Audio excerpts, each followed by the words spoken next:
오늘은 성탄주일이면서 동시에 22년 마지막 주일인 송구영신 주일입니다. 한 해를 보내고 새해를 맞이하는 때이죠. 오늘 본문에도 2절에 아버지가 정한 때와 4절에 때가 참회라고 때란 말씀이 나오고 있습니다. 하나님이 모든 시간과 때를 주관하십니다.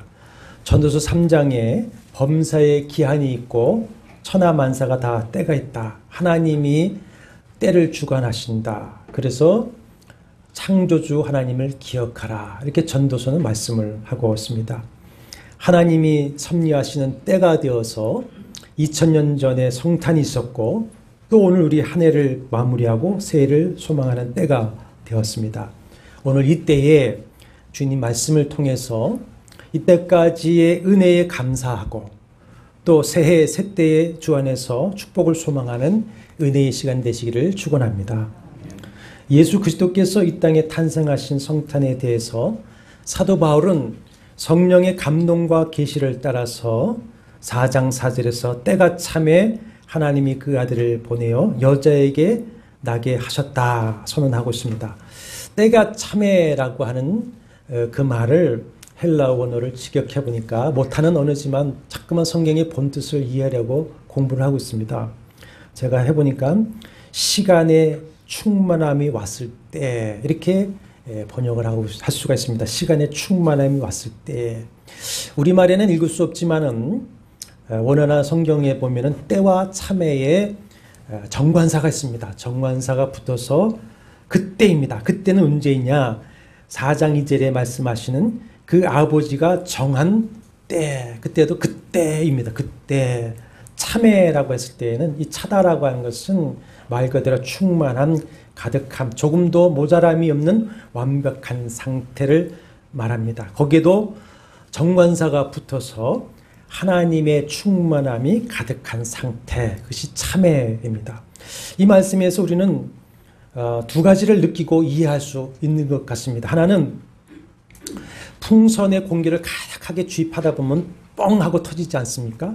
우리의 마음에 무슨 감정이나 뜻이 가득 차곡차곡 차지되면 어떻게 됩니까? 그것이 터져나오게 됐습니다.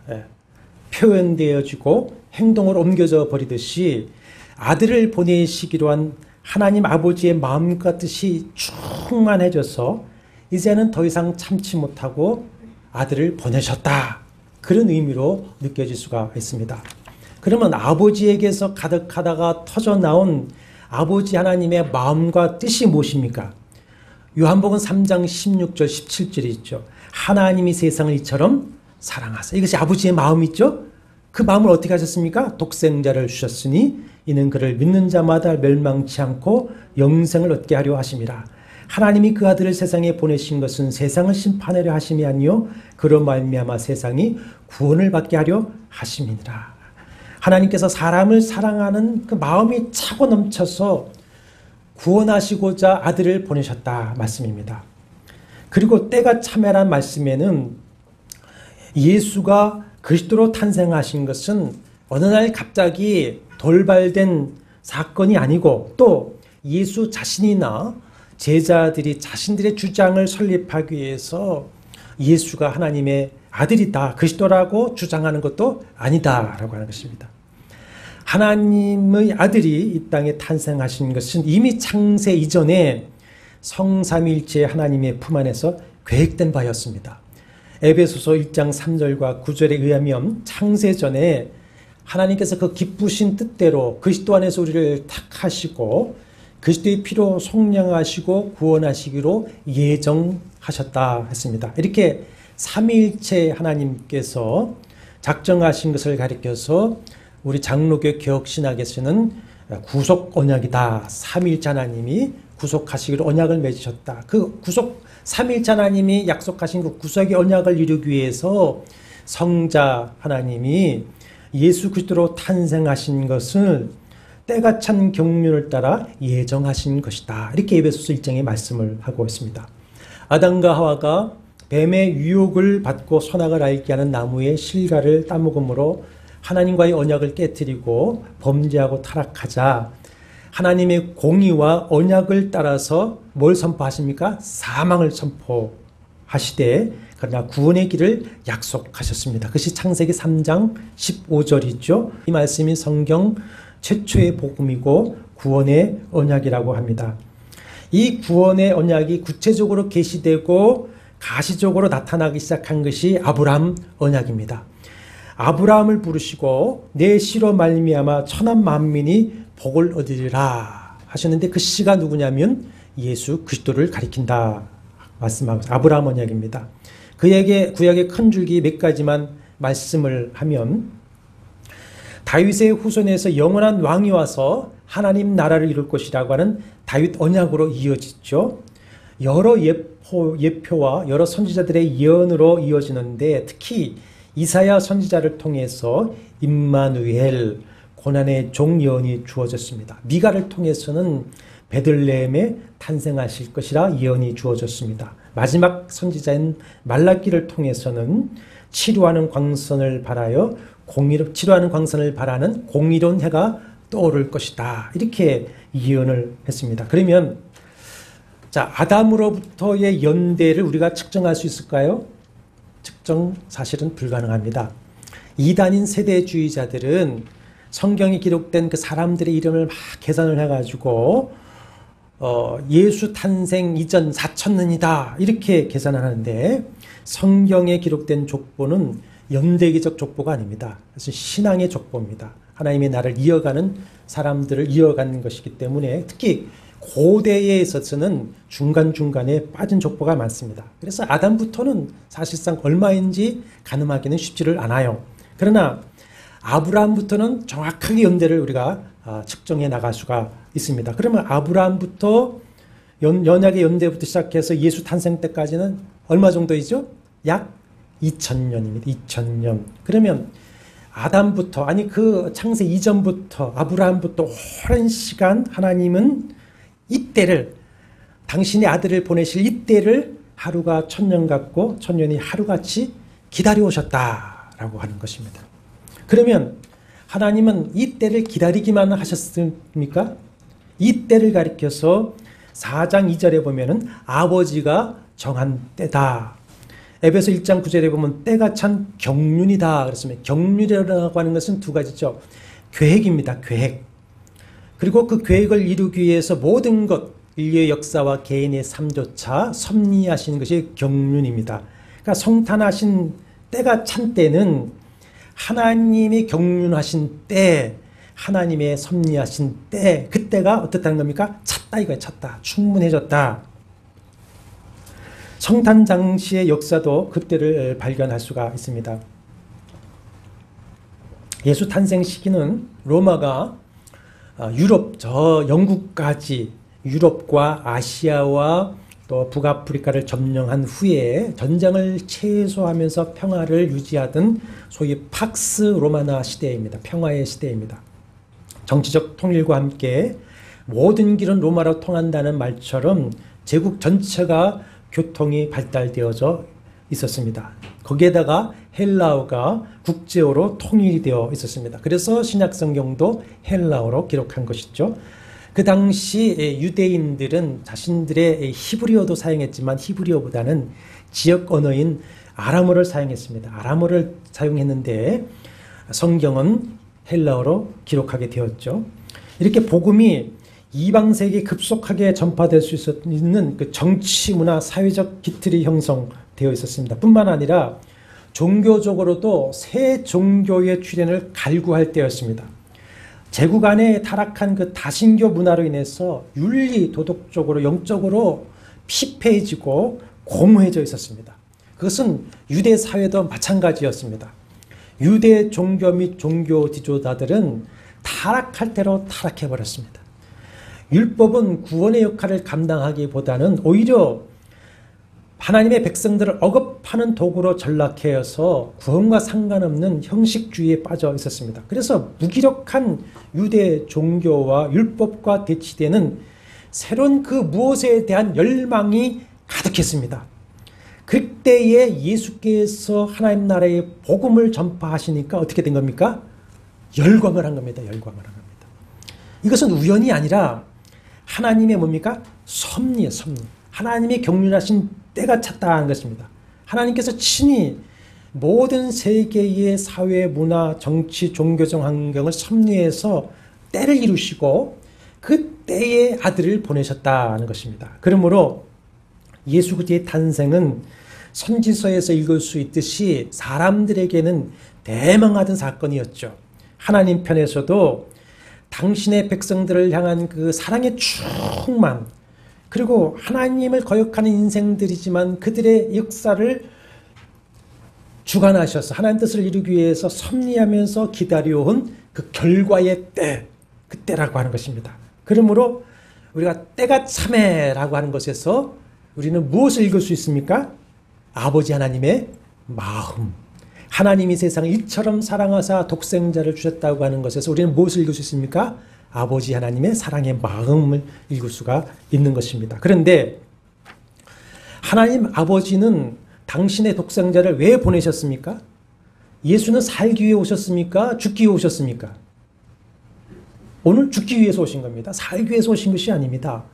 아버지는 아들을 화목제물로 십자가에 죽게 하기 위해서 보내셨고 아들은 순종하여서 십자가에서 죽기 위해 오신 것입니다. 그래서 인자가 온 것은 섬김을 받으려 함이 아니라 도리어 섬기려 하고 자기 목숨을 많은 사람의 대속물로 주려 함이라, 이렇게 말씀을 하셨어요. 그러면 아버지가 아들을 보내신 이유, 아들이 오신 목적이 무엇이냐? 오늘 갈라디아서 4장 본문은 너무나 명확한 말씀을 계시하고 있습니다. 첫째는 율법의 종노릇함에서 속량하기 위해서 오셨다 말씀하고 있습니다. 속량이라고 하는 것은 노예를 값주고 사서 자유롭게 하는 그 말입니다. 죄값을 치러주시고 우리를 하여금 죄와 율법의 포로에서 종노릇함에서 자유하게 하는 것이 속량입니다. 속량. 이것을 설명하기 위해서 바울은 당시 문화를 이용하고 있습니다. 3장 24절을 보시면 초등교사라고 하는 단어가 나있죠. 옛날 개혁성경에는 몽학선생입니다. 몽학선생이라고 번역해. 몽학이라고 하는 것은 어린아이들을 공부시키는 거죠. 몽학선생, 초등교사가 나오고 오늘 4장 2절에는 후견인과 청지기가 나옵니다. 초등교사, 몽학선생과 후견인은 헬라 원어는 다르지만 같은 역할입니다. 후견인, 가정교사의 역할, 보호자의 역할인 것이고 4장 2절에 청지기가 나오는데 청지기는 오늘날 집사입니다. 집사.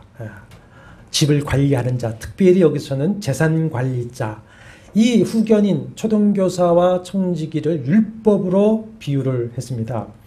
당시 로마법으로 이것을 설명하고 있는데 아들이 14세 때까지 아버지가 의탁한 초등교사, 후견인 아래 있게 되었습니다. 그리고 그 아들은 25세가 되기까지 재산을 상속받았지만 법적인 재산이 있지만은 그 재산 관리권은 누구에 있냐면 청지기에게 이름이 되어 있었습니다. 청지기에게. 그래서 이 아들은 4장 1절 말씀처럼 유업을 이을 자예요. 유업을 이을 자, 상속자입니다. 그러나 아버지가 정한 때까지, 성인이 될 때까지 후견인과 청지기 아래에 있었고 성인으로 인정될 때까지는 종과 다름이 없이 후견인, 초등교사와 청지기의 가르침과 보호, 관리를 받았습니다. 자신의 권리를 행사할 수가 없었습니다. 그러다가 이제 때가 되면 아버지가 자기의 반지를 아들에게 끼워주면서 그때부터 후견인과 청지기로부터 자유해집니다. 이제 자기가 주인으로서 권한을 누리고 사용하게 되었던 것이고 그때부터 초등교사, 후견인, 청지기는 그 상속자의 종으로 다시 이제 돌아가는 것이죠. 하나님께서 만세전에 택하셨다 그랬습니다. 택한 백성은 하나님의 상속자입니다. 상속자. 그런데 3장 23절에 보면 계시될 믿음의 때까지 초등교사에게 매인바 되었다. 율법 아래 매인바 되었다. 그랬습니다. 4장 3절에서 이와 같이 우리도 어렸을 때 이 세상 초등학문, 이 세상 초등학문은 뭐냐? 4장 8절에 보면은, 4장 9절에 보면은 율법주의입니다. 유대 율법주의자들 아래에 종로를 타고 있었습니다. 하나님의 아들이 오실 때까지 초등교사요 후견인이요 청지기로 비유된 율법 아래에 있으면서 어떤 일들을 우리가 했었느냐. 율법의 가르침을 받고 있었습니다. 초등교사에게 가르침을 받고 있어. 어떤 가르침을 받고 있었냐. 율법은 뭘 가르치느냐. 우리가 하나님 앞에 죄인이라고 하는 것을 가르치는 겁니다. 그리고 우리의 행위로는 도무지 하나님 앞에서 의롭다함을 얻을 수 없다는 것을 가르치면서 뭘 구하게 되냐면 하나님의 은혜를 구하게 하는 겁니다. 오직 하나님의 은혜로만이 죄사함을 얻고 의롭다함을 받을 수 있다는 것을 가르쳐서 사람으로 하여금 하나님의 은혜를 구하게 하는 것이 율법의 초등교사의 역할입니다. 율법의 기능입니다. 율법을 주신 목적입니다. 그러면서 율법에 또 순기능이 있습니다. 어떤 순기능이 있느냐. 율법의 보호를 받게 된 것이죠. 3장 23절의 말씀처럼 율법 아래 매여 있으면서 자, 율법의 가르침, 이렇게 해야 된다, 이렇게 하면 안 된다, 이것은 죄다라고 하는 가르침과 정죄를 통해서 더 악에 빠지지 아니하도록, 죄짓지 아니하도록 하나님 그 율법을 통해서 택한 백성들을 보호하심을 입었다라고 하는 것이에요. 그리고 그때까지 아들을 만날 때까지, 친아들을 만날 때까지 그 자녀됨의 권리와 상속이 율법의 위임이 되어 있었다는 것이죠.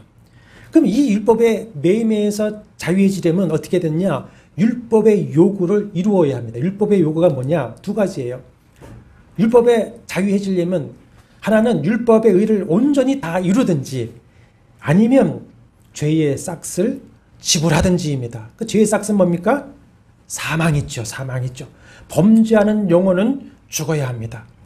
사람의 생명이 피에 있기 때문에 피로 죄를 속해야 됩니다. 피를 흘리고 죽어서 영지옥에 빠져야 됩니다. 그런데 사람은 그 누구도 율법의 의를 다 이루어서 의롭다함을 얻을 수가 있습니까? 없습니까? 없습니다. 없습니다. 스스로의 죄값을 지불하고 죽고 자신을 살릴 수 있습니까? 없습니까?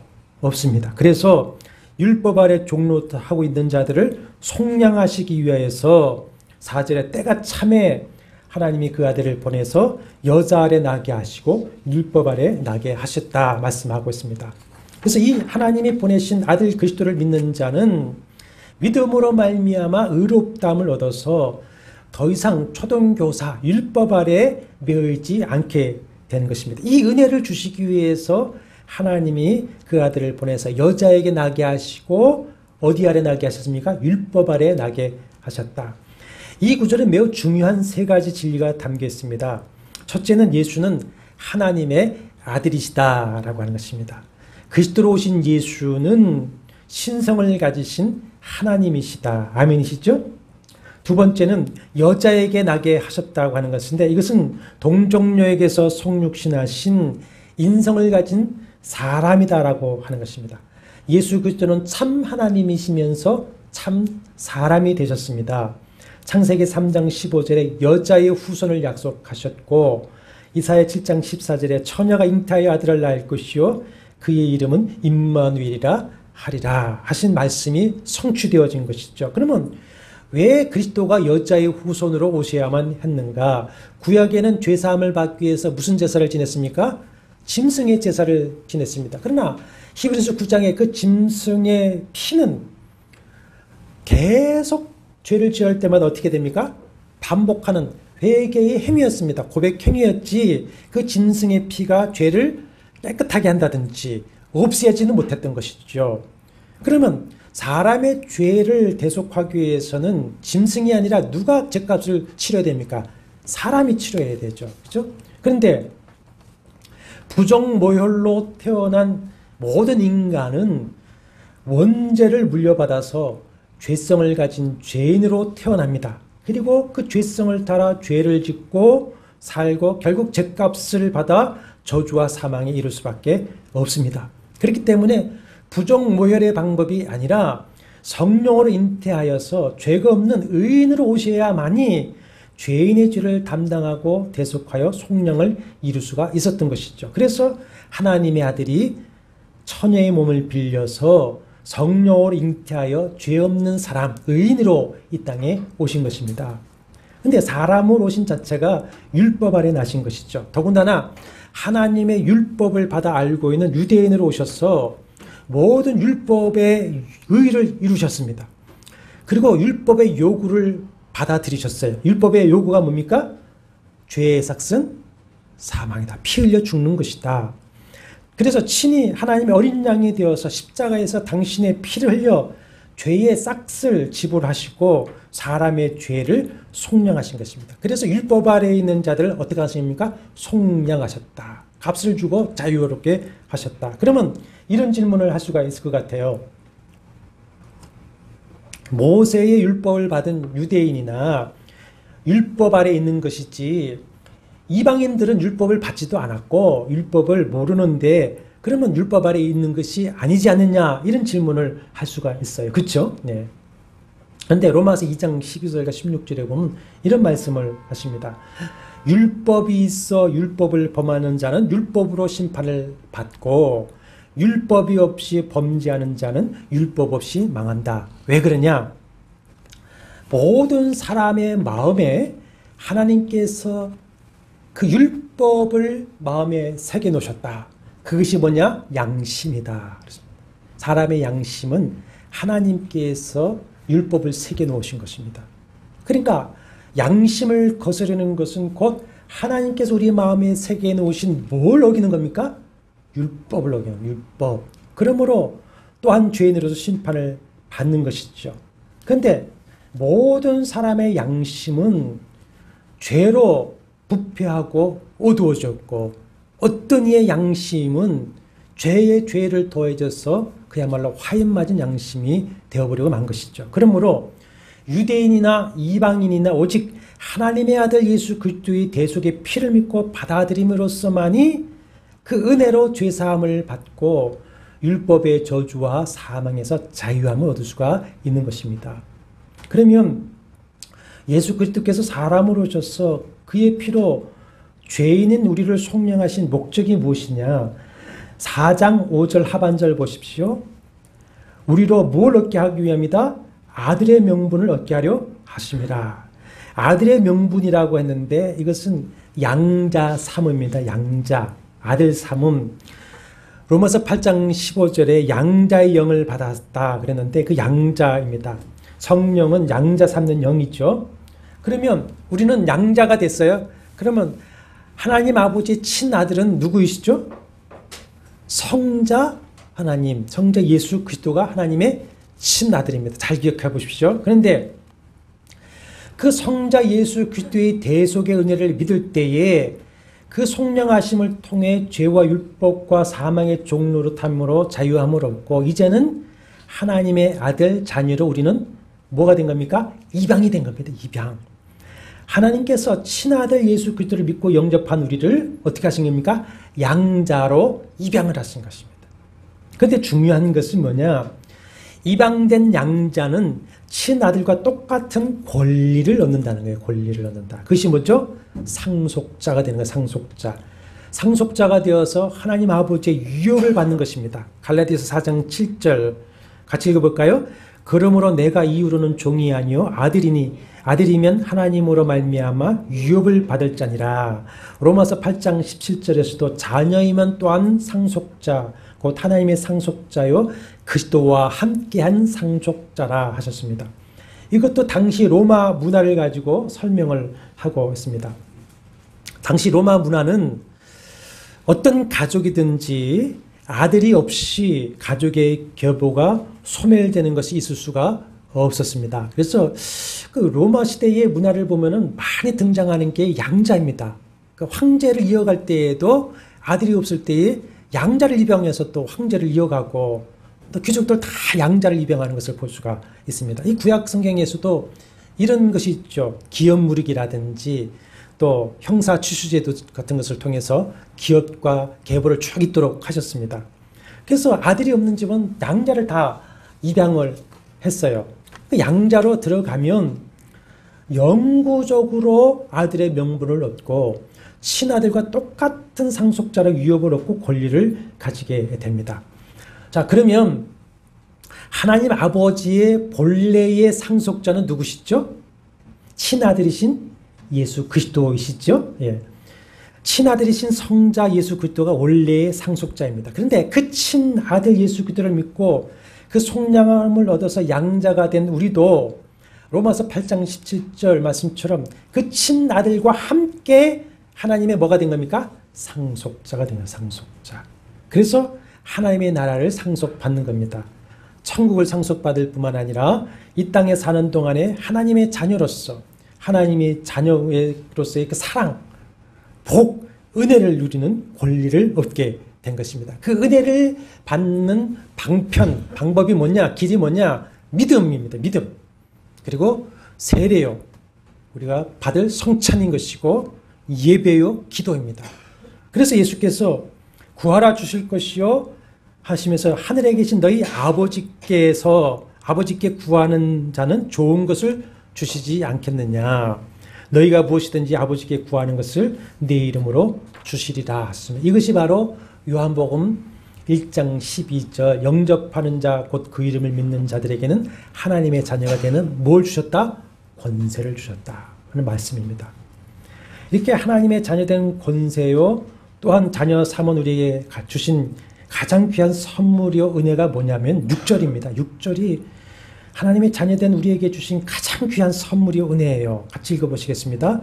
너희가 아들이므로 하나님이 그 아들의 영을 우리 마음 가운데 보내사 아빠 아버지라 부르게 하셨느니라. 가장 귀한 선물 은혜가 뭡니까? 아들의 영을 주신 것이다. 성령을 가리켜서 삼위일체 하나님이시니까 하나님의 영, 또 그리스도의 영, 아들의 영, 또 양자의 영, 양자 삼는 영이다 이렇게 말씀을 하고 있어요. 우리가 아들 예수 그리스도를 믿을 때에 하나님께서 믿는 우리의 마음에 누구를 부어주시는 겁니까? 아들의 영, 예수 그리스도의 영, 양자 삼는 성령을 부어주셔서 우리를 양자 삼으시는 그 성령, 아들의 영이, 그리스도의 영이 우리를 하여금 하나님을 무엇이라고 부르게 합니까? 아빠, 아버지여 부르게 하는 겁니다. 그 예전에 개혁 성경에는 아바라고 하는 아람어를 썼는데요. 그러니까 과거에는 아버지 이렇게 했죠. 아바는 아람어입니다. 그 당시 그 팔레스틴에 사용하던 아람어인데 아바라고 하는 말은 그 탈무드에 의하면은 어린아이가 태어나서 제일 먼저 배우는 말 아빠. 그리고 파테르라고 하는 것은 헬라어인데 그 아빠에 해당하는 단어라고 하는 것이죠. 아빠 아버지라 부른다고 했는데요. 이 부르다라고 하는 것은 외쳐 부르는 겁니다. 외쳐 부르는. 억누를 수 없는 그 헬라어에는 부른다는 단어가 몇 가지 있는데 이 여기서 부른다고 하는 크라조라고 하는 단어는 어떤 그 감정에 휩싸여 가지고 외쳐 부르는 겁니다. 아빠 아버지 부르는 겁니다. 그것이 어디서 나타났냐? 예수께서 십자가를 앞에 두고 겟세마네 동산에서 죽을 것 같은 고민을 하며 피땀 흘려 기도하실 때 뭐라고 부르십니까? 아빠 아버지 그랬습니다. 아빠 아버지. 그때 그냥 부르는 겁니까? 그 끌어오르는 그 감정을 외치는 겁니다. 아빠 아버지요 부르는 겁니다. 그겁니다. 그러면 왜 아들의 영을 주시고 아빠 아버지라 부르게 하셨는가? 아들을 믿는 우리를 속량하시고 자녀 삼으시고는 하나님의 나라를 상속하셨습니다. 이 땅에서도 자녀의 축복을 누리게 하셨습니다. 그런데 내가 하나님의 자녀가 되었다는 거 믿으십니까? 하나님의 나라를 상속받은 걸 믿으십니까? 어떻게 확인할 수 있습니까? 어떻게 보여주시겠어요? 내가 하나님의 자녀가 되었어. 그러면 내 몸이 변했습니까? 내가 하나님의 자녀라는 도장이 찍혔습니까? 하나님의 나라가 보여줄 수 있습니까? 만져집니까? 영적인 것이었어요. 아무것도 없습니다. 그래서 하나님께서 그 아들의 영을 우리 마음 가운데 보내사 아빠 아버지라 부르게 하셨다. 로마서 8장 15절과 17절에도 양자의 영을 받았으므로 우리가 아빠 아버지라고 부르짖느니라. 성령이 친히 우리가 하나님의 자녀인 것을 증언하시나니. 자녀이면 하나님의 상속자요 그리스도와 함께한 상속자다 하셨습니다. 그런데 참 중요한 말을 찾을 수가 있습니다. 우리가 하나님을 향하여 아빠 아버지라 이렇게 부르는 것은 부른다는 것을 헬라 문법상에 보면은요, 이것이 중성입니다. 중성. 여성도 아니고 남성도 아니고 중성이에요. 그러면 자 보십시오. 내가 아빠 아버지라고 불러요. 그런데 헬라 문법상으로는 그가 남자나 여자가 부르는 것이 중성이 불러요. 이게 무슨 말이냐? 내가 아빠 아버지라고 부르지만 실제적으로 내 마음에서 나로 하여금 아빠 아버지라고 부르게 하시는 이가 누구시다? 성령이시다. 성령이시다.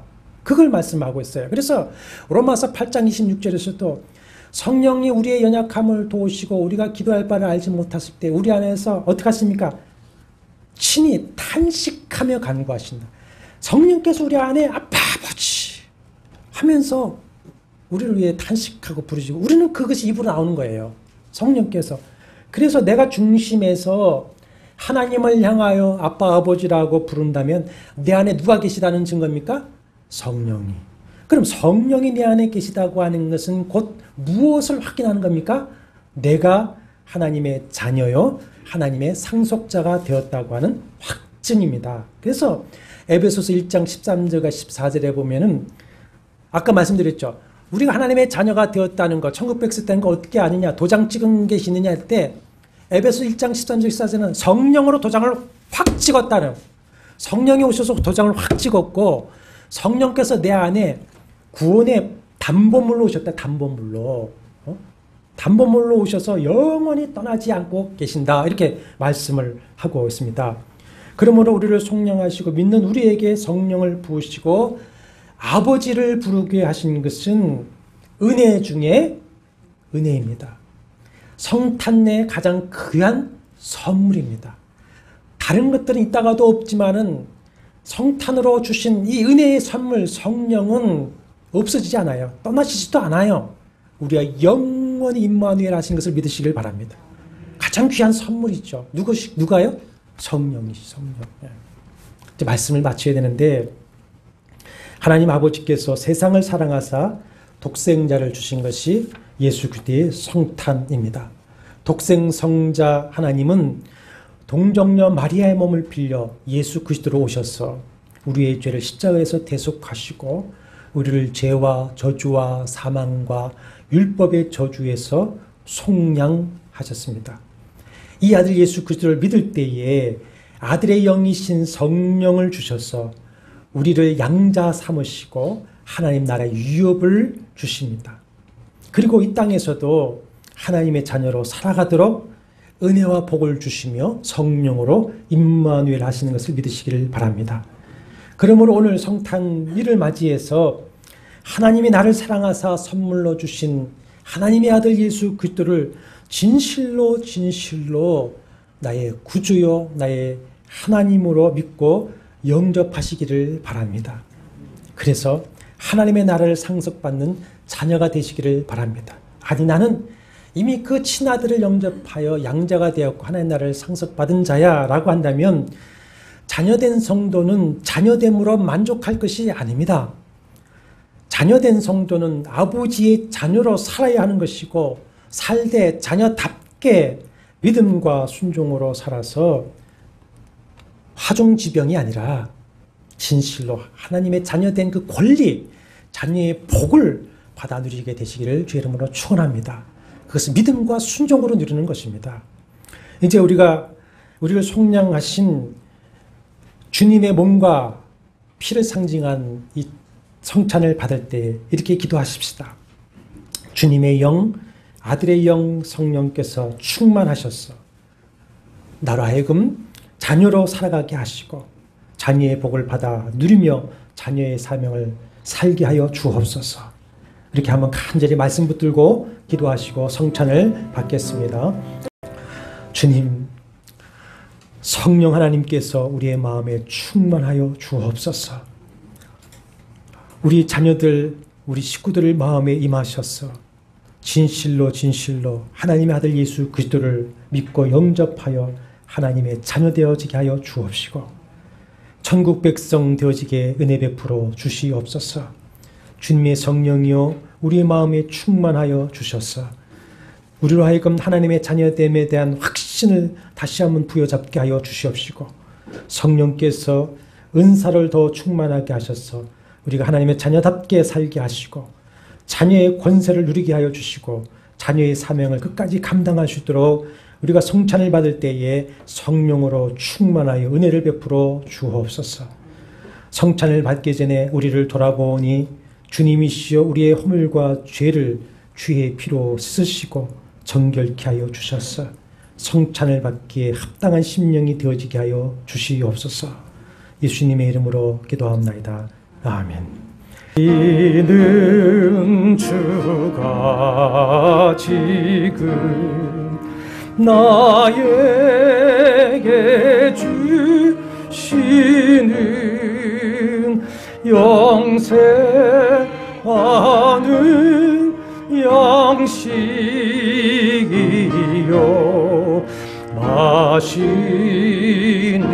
자 아닐세. 심히 사모하는 떠나셨던 주님 속히 세상 다시 올 반가이 뵙겠네. 반가이 뵙겠네.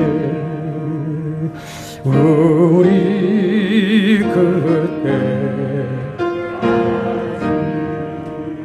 십자가를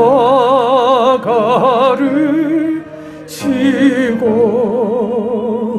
주의 자비 엄과 은혜 널리 전파.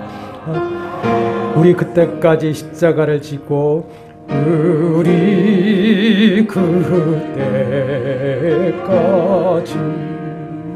십자가를 지고 주의 자비함과 은혜 널리 전파하세.